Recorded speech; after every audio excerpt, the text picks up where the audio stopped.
Sir, can you repeat the question? Yes, sir. Yes. Hmm.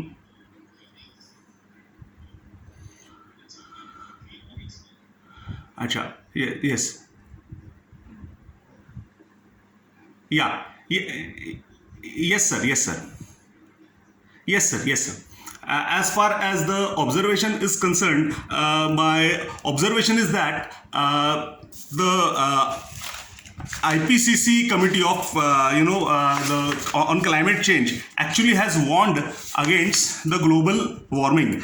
And since my topic is coastal tourism, related to coastal tourism, and as I told, it is highly very fragile due to its fragile structure.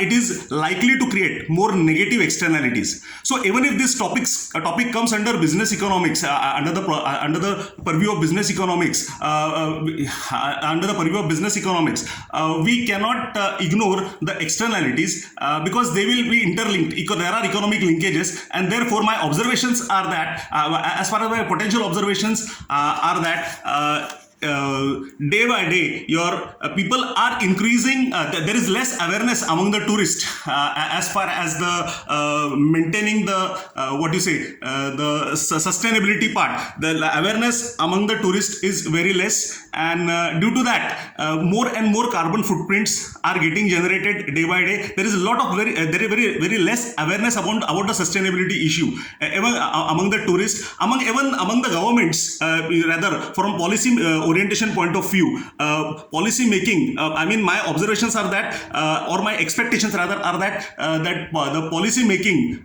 should be taken into account. Okay, that is a sustainability issue should be taken into account for making while making any coastal tourism policy. My observations are very clear. When I did the review of coastal resource, what do you say, CRZs, okay, so coastal regulation zone, okay, after every 5-10 years, the coastal regulation zones were amended.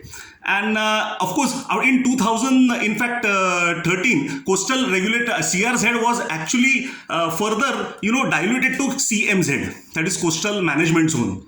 And coastal management zone, where still you dilute more and more to what do you say, there are certain indicators which you are diluting for allowing more encroachment, okay, over the sea. So of course this is a matter which needs a very important attention. So government only, if it is thinking only from economic point of view, because economic and environment should go hand in hand for sustainability. So I also want to highlight on that. So this is my observation when I visited, where I did some pilot study in Alibag, where I went to 4 beaches and tried to compute what kind of resources coastal, what kind of resources are used there, or what kind of activities are done there. Like coral reefs. There are, my certain observations are like the resources like mangroves, resources like coral reefs. They need they need to be maintained and sustained. We see cutting, and therefore my observations are that they need to be maintained, specifically the coral reefs. When one does any, for example, when does anything like scuba diving and all, it's important to see that it doesn't get affected. So that's just an example to say. So these are my certain observations as far as the observations are concerned, and therefore this motivated me actually to take the topic. And basically I would like to address, of course, the economic profile is there, because my title says that it is economic and environmental sustainability. Well, economics is important. We cannot ignore economics part at all. So economics is important for employment generation, for revenue generation, and all those things are necessary. And therefore, I want to explore that employment generation due to tourism activity in Konkan and Goa. So that becomes one of the things. The second, I want to undertake a comparative study. I mean, if Konkan and Goa have same kind of a coastal profile, why there is, again my observation here becomes, why there is a significant difference. This is again my observation which I need to validate. Why there is a significant difference? Like Goa economy mostly runs, a state economy runs okay, on tourism, whereas Konkan has a lot of potential, which I observe, which has not been yet tempered, which have not been yet fully used at all, fully tapped rather. So since the potential is not tapped, what are the reasons for it? It may be some behavioral reasons. There are so many reasons which I will be using the data collection method, interviewing method for that. And as far as the sustainability part is concerned, which is again a part of my title, to address that sustainability part, as I told, it's also very important to develop such kind of a model, which is very difficult rather, but to develop such kind of a model which will ensure sustainability, which will also ensure optimal and sustainable model, okay, so that tourism can last for long. So at times, hello, ha ha ha. Sorry, sir.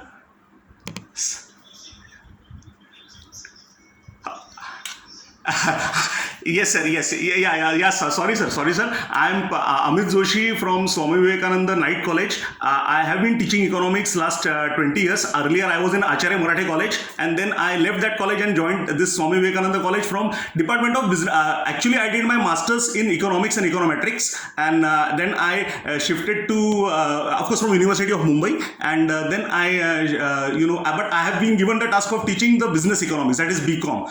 So I. Swami Vivekananda Evening College. It's in Dombivli.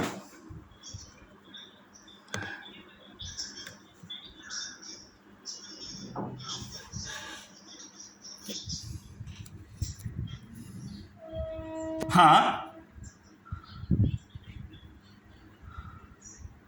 Yes, definitely. As far as the carbon footprints are concerned, carbon footprints are calculated through the emission of CO2. See, it is generally there are greenhouse gases are taken into account, but here it is measured as equivalent to CO2. And as far as the CO2 emission is concerned, there are a lot of course, due to thanks to the technology, due to advent of technology, there are a lot of online calculators which actually calculate the amount of carbon footprints. For example, if a tourist visits any place, any touristic place, so how much amount of energy he is using? Rather, what kind of energy sources is he using? If he's going for accommodation, if he's using, deluxe rooms or this just for an example, deluxe rooms or all 5-star rooms and all, he's likely to spend more. Likely to use more CO2, so emit more CO2, so more carbon footprints will be generated. Like if he's using what mode of transportation he's using. If using a private mode of transportation, again more likely to be use of carbon footprints. So transportation, accommodation, economic activities, what kind of economic activities so these are actually very minute things which are to be taken into account, but in general, like total transportation, total usage of energy when anybody visits any touristic place, those things are taken into account.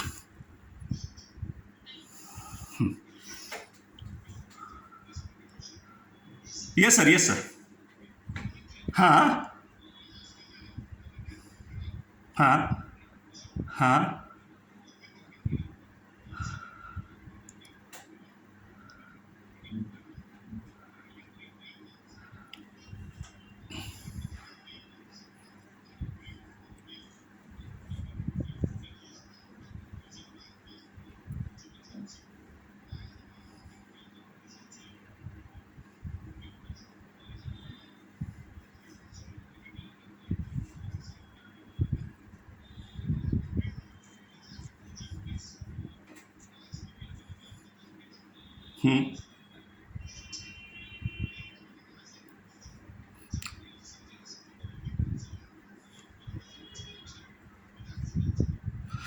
Yes, sir. Now these are certain things. Every system has its own limitations, and since as you said that though we talk of e-rickshaws and electric vehicles, okay, of course battery is there. It will require lithium and all, which we are importing. So anyway, though there is no foolproof answer so foolproof solution for anything. So each of the situation will have its own kind of limitations. But then ideally, of course this is not practical, but ideally, but you can see a practical example like Matheran. In Matheran, you are not allowed to use vehicles.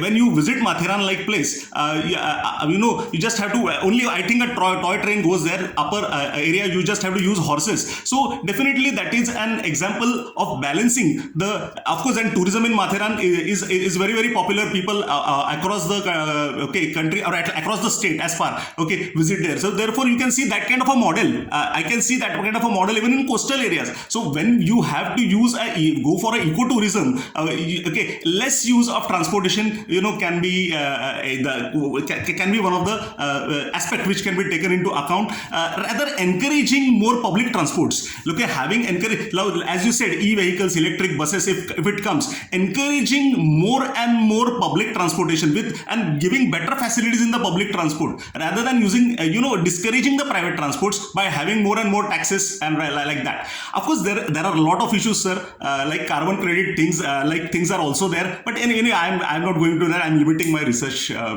only to this.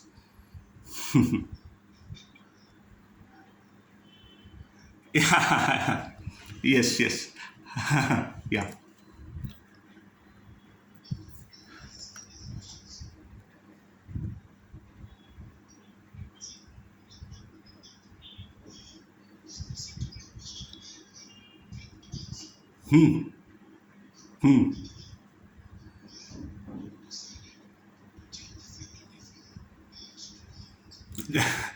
Arts to commerce. So, sir, basically, in arts, economics is, we see economics as science of managing the resources. But whereas in commerce, it is related to business aspects. Or more focuses on managerial part, business aspects, and all these things. So, monetary aspects are more important. So, but what I felt is that there is no such kind of a thinking. There has to be a linkage, because today business economics also talks of market failures. They talk of externalities. They talk of social costs, because they know business won't run without addressing these kind of things. So therefore business economics, rather commerce faculty, basically the what do you say in commerce, these things need to be addressed rather than in arts. These things are always addressed, or there are a lot of activists, environmentalists talking about it. They are talking about the problems, but they don't have the solutions. So basically solutions are also important, and commerce people can give better solutions.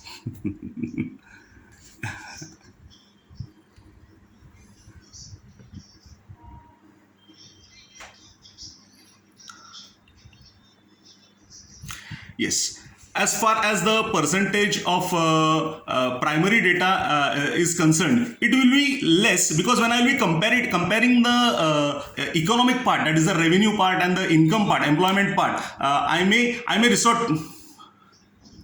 Huh.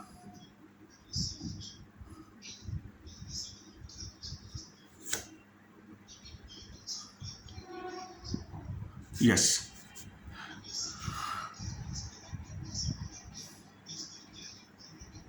Yeah. Yeah. Reference. Yes, sir. Yes, sir. Yes. Yes.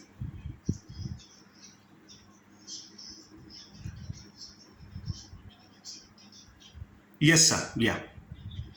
Yes, sir. Yes, sir. Yes, sir. Yes, sir. Yes, sir. Yeah. Yes, I will. Yes, sir. Yes. Yeah, definitely, sir. Oh,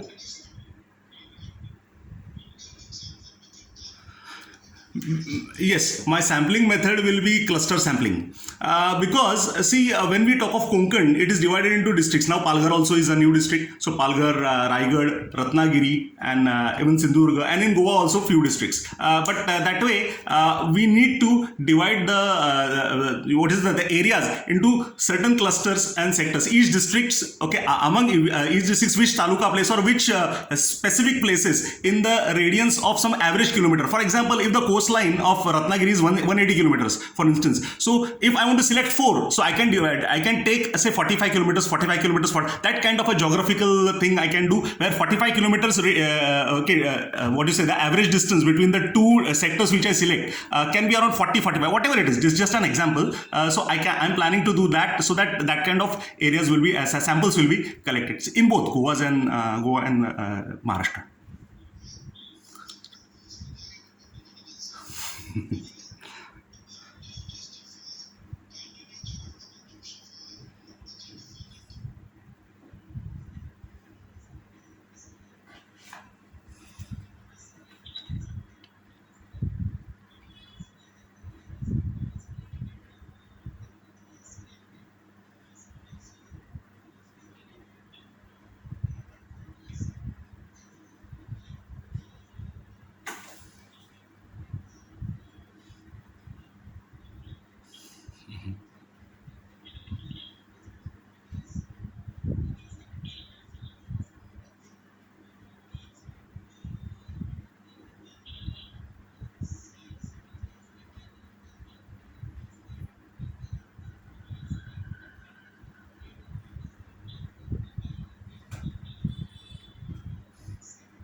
Uh,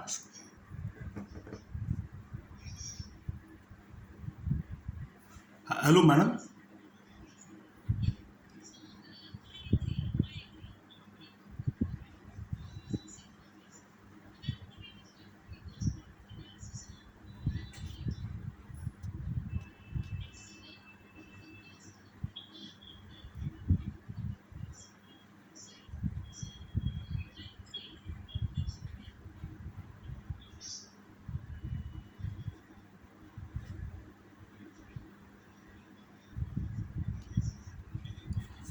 Thank you, sir.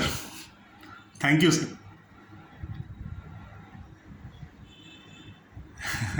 Yeah, thank you, sir.